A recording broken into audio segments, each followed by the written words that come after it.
But so on college baseball, last week, or I shouldn't say just last week, over the past few weeks, D1 Baseball has made a bunch of lists of like the top 100 players at their respective positions. And I don't really know how we want to go about this because we have a lot of names written down for college baseball, like really Illinois prospects or Illinois prep prospects that are now at the collegiate level. We have them written down on our sheet who we found that were ranked in the top 100 at their position or top 50 at their position. But I think the first one maybe we want to start with, Drew, and I don't know if you wanted to get in there. Well, I was just going to say the unique part of these lists that they were rolling out was this does not have to do with draft eligible players. Because we were kind of going through the list, looking at this, trying to figure out what they were doing. This is just in college baseball, they ranked by position the top 50 players per position. I think it might have varied maybe. Like starting pitching might have gone up to 100. Yeah. But we were digging through this because we've talked about it a lot. Like how guys succeed at the next level is like we love to see that. You know, guys we had ranked in certain spots, you know, who are those guys that are going on to college baseball and the highest end of college baseball, Division I, and are some of the best players in the country.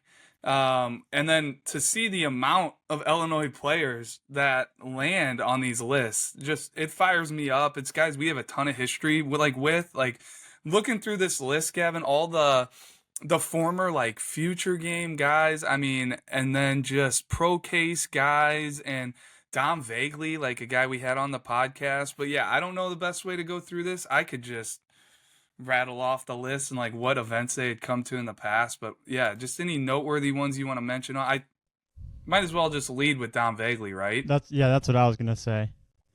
So what? He's ranked the 9th best pitcher in all of college baseball. Yeah. And he was also the conference pitcher of the year, I think we were talking about as well. Yep. Super happy for him.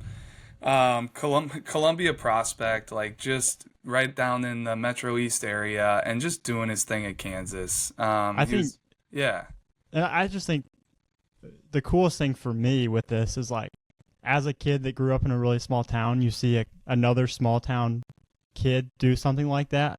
Like, good for him. Like that's just so cool to see. The opportunities that you have from a small town are pretty limited. So doing what he's doing and getting to where he's kind of risen to over the years is super cool. So I'm super happy for him and someone that I'm going to be rooting for and following along with for sure. Well, and then some other arms that we found on the list, like you talk about a small town, like Brennan Cutts out of Toledo, Cumberland. Went to Indiana State out of high school. He was a former future gamer. Now he's down in Kentucky, if I'm not mistaken, correct? Like I think he transferred, hit the portal, but was at Indiana State, was their ace last year, had a 2-something ERA, and he made that list. And then Noah Edders, who was at Bradley, he was one of their top arms. Now he's down at Troy University with Skylar Meade, who we had on the podcast. He found himself on that list as well, Gavin. And if I'm making any errors on any of these statements, feel free to call me out. I think Cutts is at Louisville. Sorry about that. Or yeah, Louisville, not Kentucky. sorry. Yeah, Louisville. Yeah. Got to get the true Louisville accent in there. But Yeah. okay, so Cutts is at Louisville. I mean, that'll be a high quality arm they're bringing in. And then I know Noah Edders is kind of set to impact that Troy pitching staff as well.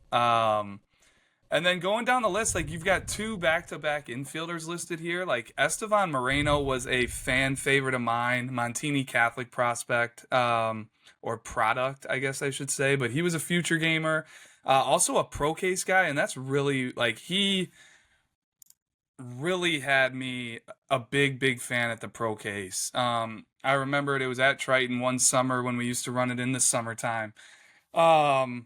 Showed really well at that event, and he's done, nothing but impress at Notre Dame now. And then right behind him's a freshman making this list, which I think is really impressive, and Tyler Bell, who was a draft last year and turned it down to go to Kentucky.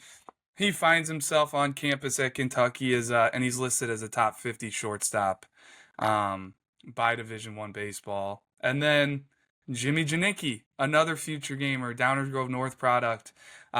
He's a freshman as well, just like Tyler Bell. He's down at Troy, down there with Noah Edders, and he made the list as a third baseman. We knew Janicki as a catcher out of high school, and like just speaks to his athleticism. He was a stud linebacker. He told us he could play third base. I was like, you're fine. Like you're a really, really good catcher. Like let's just do that. But what a way for him to get in the lineup and make a name for himself down there at Troy at an early age. Because I know Troy's loaded at catcher. Their other catcher, he comes in at like number 6 or 7 in all of Division I baseball, and was a Team USA guy and stuff like that. But Gav, why don't you, Jacob Schroeder, Illinois? I don't know if you know a ton about his history. No, I Um, don't. Okay. So Jacob Schroeder is from Homewood Flossmoor. He was coming through Homewood Flossmoor at the same time as Tyler Schlafer. Schlafer was a draft by the Cubs, righty that we had at the Future Games. I love Tyler Schlafer. Probably my kind of build, like lean, wiry, but man, it was one of the quickest, cleanest arms I've seen come through in a while. He was up to like 94, 95 in high school, and the Cubs took him in maybe the 6th round or something like that, 6th to 8th round. But Schroeder was his catcher, went to John A. Logan, and Schroeder could always throw. Had a cannon of an arm back in high school and a legit frame. He's probably 6'3", 6'4". Who knows how much he weighs now after being in college for 3, 4 years. But he started to really hit last year for Illinois. Like was leaving the yard a bunch. So excited to see like kind of him just come into his own. It seems like. He was always a high ceiling guy. And then Jackson Bassett's another catcher, coming in at number 31 on that list. He's another former Future Gamer. He was a South Elgin product, and he was another pro case guy. He was a winter pro case guy, Peter. When we talk about that first one we ever ran with like Victor Izquierdo and those guys and Shy Robinson, he was at that event, and he's done nothing but go to UIC and hit. He's another guy that could always really, really throw. So sorry, Gav. Get in here if you got anything, but the history we have on these guys is so fun to see. No, you're good. Yeah, Drake Westcott and Judah Morris. I don't know where Judah hails from. I don't know if he's actually an Illinois product. I think he's out of California, out Okay. west somewhere. All right, so he he's was a getting love transfer just into. because he's at Illinois Yep. State. Yep. But him and Drake Westcott are two first basemen in Illinois that both make that top 50 list. I mean, Westcott, we've talked long about him in the past, but he's an Edwardsville product, and he was one of the most feared bats, just in any high school lineup during his time in high school. Like I want to say he was a 3-time all-state selection by us, like one of the few guys that's ever done that. But started his career at Louisville, but now he's at Illinois, doing his thing. Had a really good year last year. And Colton Quagliano, you give me the lowdown Yeah. on Colton here, Gavin. Yeah, so Colton went to Kewanee Weathersfield, and he was a freshman, I think, in high school my senior year, or maybe my freshman year of college. He was a freshman. I can't remember exactly, but we would play them growing up in high school and stuff, in baseball, basketball. And first of all, that kid was like probably one of the best athletes I've ever seen. He was a all-state selection in every single sport he played, every single year of high school. Football, basketball, baseball. His freshman year, basketball was like he carried their team to like a deep run in the playoffs for basketball. Like it was stupid.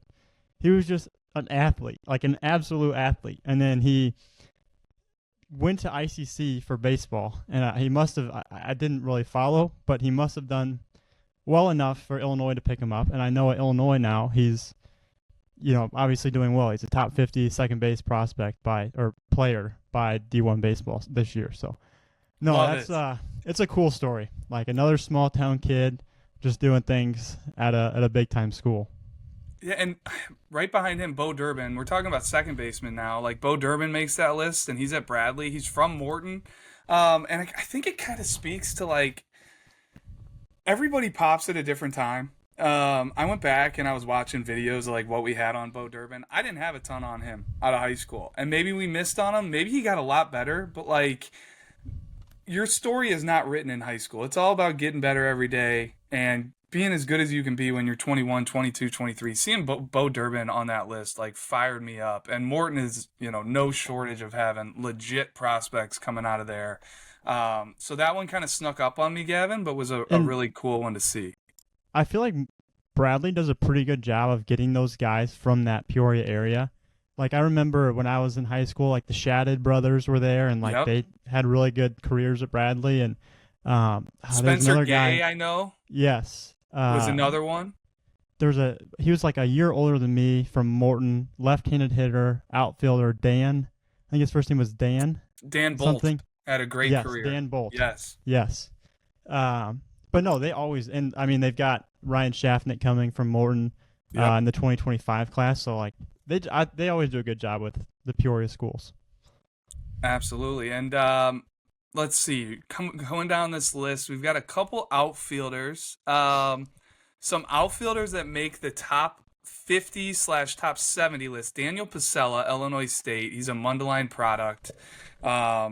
Gosh, we got a number of looks on him in high school. He was an early commit to an SEC program, and then decided he wanted to stay closer to home. I don't know all the details. That's what I was told, and ends up at Illinois State. And what a fit for him, because he went in there and got to play right away and put up huge numbers. I think exceeded expectations just from like he hit for average and power. I always thought he was going to hit for power. He had some of the best raw power in the class, but man, he's really taken off, and he runs good too for his size. And then Zion Rose, another top 50 outfitter. Like, he was always a catcher. He probably does both at Louisville. Like, he's athletic enough to play outfield, catch. Brother Rice product. I think he might have transferred to IMG his senior year, but other than that, like, he was a long standout at Brother Rice, and flat hits. Always hit, super flat bat. Really, really like Zion Rose. And another Louisville product that makes this list is Eddie King Jr. Another outfielder, makes the top 70 list, but he's from Marian Catholic. He's one of the top prospects in his class when he graduated high school. He was another like really, really early commit back when guys could commit early. It was like 8th grade freshman year, and he was committed. Parker Detmers at Louisville, top 150 starting pitcher. He's another one of the Detmer brothers with Reed, with Drew Detmers, and now you got Parker Detmers. He's one of my favorite high school arms to ever scout. Like, just super polished. Love the makeup on the mound. He makes that top 150 list. And another Edwardsville product here. We talked about Drake Westcott, but Hayden Moore, another kind of fan favorite of mine, switch hitter that was on all those really good Edwardsville teams with Drake Westcott when they were making runs to the state titles, which I feel like they do every year. But he was a Missouri State commit out of high school. Now he's at St. Louis, and he's a top 100 outfielder to know by D1 Baseball. Always had a knack for the barrel and could really, really run and go get it in the outfield. So Gavin, if I missed anybody on that list, or if there's anybody that you guys want to kind of piggyback off of, feel free. Where was Pasella committed to? I did not know Kentucky. He committed. Yeah, at a pretty early age. Yeah. Yeah, well, and any people out there, like, if I make mistakes on this, I apologize. Like, this is just going off the top of my head. I'm pretty sure I'm on top of it for the most part, but call me out all you want. And one thing I wanted to mention, and I'm probably missing teams in Illinois, but I wanted to give some love to Division III baseball here.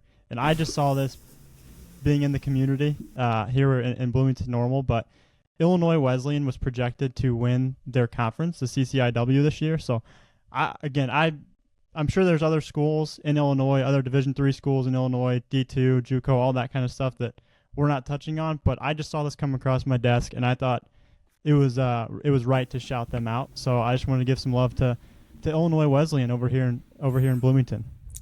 Well, I'm glad you're giving the D3 Kings some love. Their season also starts Friday, so I like that little shout out there. Well, and Michael Keller, the head coach at Illinois Wesleyans, he's one of the best guys out there. He was a assistant at Illinois State for a long time, kind of like right when I got into doing prep baseball.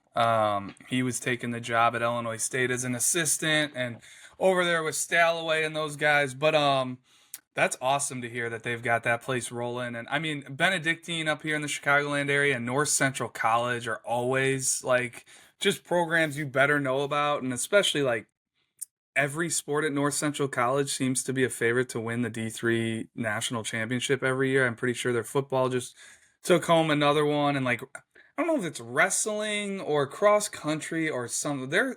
There's a sport there at North Central that's won like 20 national titles in a row or in the like last 22 years or something like that. So it is a athletic powerhouse, I feel like, over there. Yeah, well, I think that kind of wraps up our baseball news section for this week. I will say I'm still holding out hope for Bregman and Chicago Cubs. We will see about that. I saw that yesterday they said Matt Shaw is probably going to be like the lead guy to be the third baseman this year, or at least at the start. Like he'll probably get the first opportunity to play third base for the Cubs, but I'm sure if Bregman signs, that would change. But we'll see. Am I missing something? I thought like a month ago they said they were going to look internally, like they were out on Bregman, and now they're back in. Like I could have everything sworn. I'm seeing is like Red Sox, Cubs, and maybe Tigers. I saw Justin Turner might be in there in the mix if they don't get Bregman too. You said Justin Turner? Mm-hmm. Oh, nice. That'd be solid. I think I don't know, who was he with last year? I think the Blue Jays. Blue Jays? Yeah.